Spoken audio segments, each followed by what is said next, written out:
সমাবেশে মাননীয় প্রধানমন্ত্রী জিজ্ঞেস করতে চাই, আপনি বঙ্গবন্ধুর সুসন্তান না কুসন্তান? যদি কুসন্তান হন, আমাদের কোন পরামর্শ আপনার জন্য নাই। যা মন চায় করেন, মূর্তি বানাবেন, আমরা ভেঙে ফেলে দেব। আর সুসন্তান যদি হন, আমাদের পরামর্শ হল মূর্তি না বানিয়ে উলামায়ে কেরাম যেভাবে প্রস্তাব করেছেন আসমাউল হোসনার মিনার বানার, অথবা আপনার অত্যন্ত প্রিয় রাষ্ট্র ভারত, আপনি ভালো করে জানেন ভারতে যে কোটি কোটি পর্যটক আসে, অল্প কয়েকটা জিনিস দেখার জন্য মানুষ ভারতে যায়। Taj Mahal, Qutub Minar, India gate. তো আপনি একটা মসজিদ মিনার তৈরি করেন এবং সেই মিনার 360 ফিট উঁচু করেন। মক্কা শরীফের ঘড়ি টাওয়ারের মতো ঘড়ি দেন, যেন এদিকে মাওয়া ঘাট, ওদিকে টঙ্গী থেকে এই ঘড়ি ঢাকাবাসী দেখতে পায়। আর সেই মিনারে পাশে যাত্রাবাড়ি মাদ্রাসায় সুন্নত তরিকায় আজান হয়, ওই মাদ্রাসা থেকে ডিজিটাল পদ্ধতিতে 5 ওয়াক্ত নামাজের আজান সেই মিনারে চালু করে। আপনি যদি বঙ্গবন্ধুর সুসন্তান হন, 5 ওয়াক্ত আজানের শোনা তার বাবা সব পাবে কবর থেকে।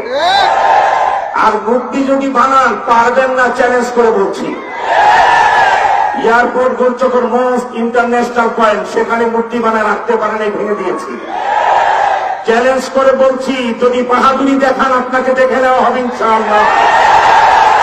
মূর্তি বানালে সে মূর্তি এখানে থাকবে না, বুড়িগঙ্গায় জমা হবে। সংগ্রামী ভাইরা, আমরা অনেক ছাড় দিয়েছি।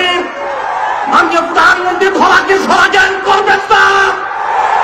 এই দেশ আপনার বাধ্যতার কেন? মসজিদের শহর ঢাকা মূর্তির শহর বানাতে দেব না, দেব না, দেব না। মূর্তি বানিয়ে দেখুন, 24 ঘন্টার ভিতরে সে মূর্তি বুড়িগঙ্গায় জমা হবে ইনশাআল্লাহ।